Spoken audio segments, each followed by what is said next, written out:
Welcome to Messing with Matt, the cooking show where I would teach you how to impress your friends on study breaks, at parties, or if you're just looking for a good home-cooked meal. Let's get messy. On this week's episode, I will teach you how to make stuffed burgers.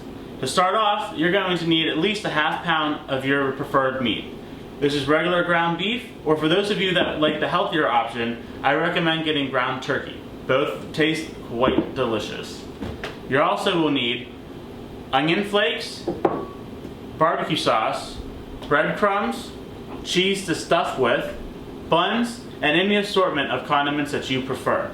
Also, for this week's secret college ingredient, we have spiced rum. Before we start, make sure you have your grill or any of your baking utensils set to a heat hot enough to cook with. This I have set to 400 degrees. If you're using a real grill, I recommend probably around the medium heat.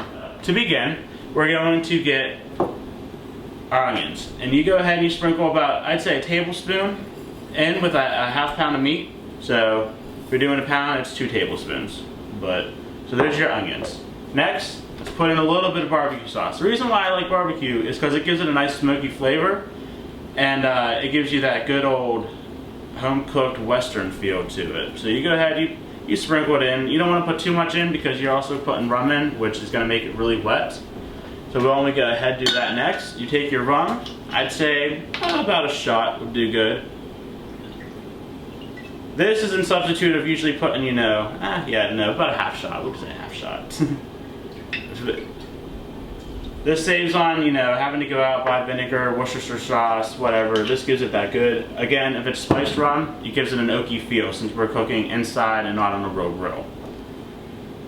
Next, put a decent amount of breadcrumbs in there. You don't want to drown out the burger inside liquid, so you want to go ahead and you want to thicken it up again with the breadcrumbs. So we're going to start there. I'll show you a nice texture of what it looks like. So we're going to do the beef first. Again, wash your hands before anytime handling any kind of food, especially raw meat, and always wash your hands between touching raw meat and anything else because there's nothing to play with. So you go ahead, get your hands nice and in there, just mix everything up really good. So that's about the texture that you want your meat at. Something that you're going to be able to work with and it's not going to fall apart on you. Alright? There's your beef.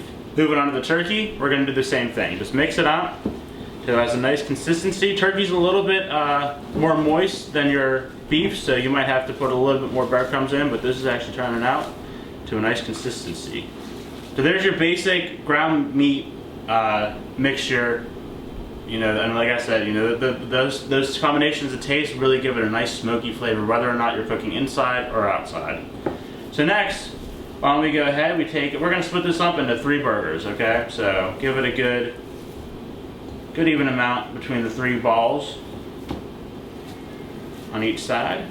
So you go ahead, you take your first burger, flatten it out. Alright, make it nice and flat, be in your hands. And you go ahead and you take your piece of cheese. I'm going to start off with Colby Jack. Fold it into 4s, put it right there in the middle of your burger, and then fold over the meat. Make sure whenever you're done folding it, you don't see any of the cheese because you don't want it dripping out once it's all melted. And that's about how it should look on both sides. So you go ahead, take your canola oil or any kind of spraying pan, spray your grill so that way you don't stick. And then you go ahead, you take your burger and put it right on there. So we're going to go ahead, we're going to repeat that for the other burgers. Actually, I'm going to show you a turkey burger real quick. Go ahead, flatten it out. I'm going to try a provolone instead of the turkey burger, just because I think that would taste really good.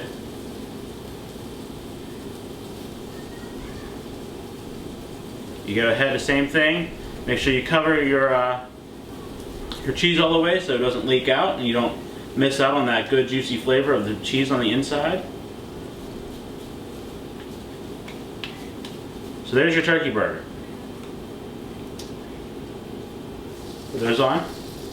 We're going to go through, we're going to go ahead and finish these off. And it's stuffed burgers, so you can put anything you want inside your burger. I mean, you can throw peppers in there, you can throw onions in it, You can throw cheese and bacon, have your bacon cheeseburger ready. The reason why I do stuffed burgers though is just because you don't want the cheese always melting off. So if you put the cheese inside it, it makes it nice and juicy, and you still get your cheese. About halfway through, so about 8 minutes through, go ahead and you start flipping them. Now, whenever I flip burgers, I only like to flip them one time because otherwise you just start flipping too many times and you kind of lose track. So wait another 7 minutes and your burgers will be good to go. Look, you can already see the cheese starting to pop through. Oh man, they look good.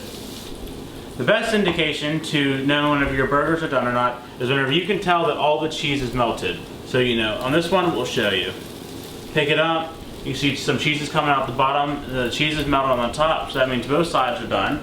Take it over to your burger, and again, put any sort of toppings you want on it. I'm going to show you what it looks like on the inside, because that's where all the good stuff is.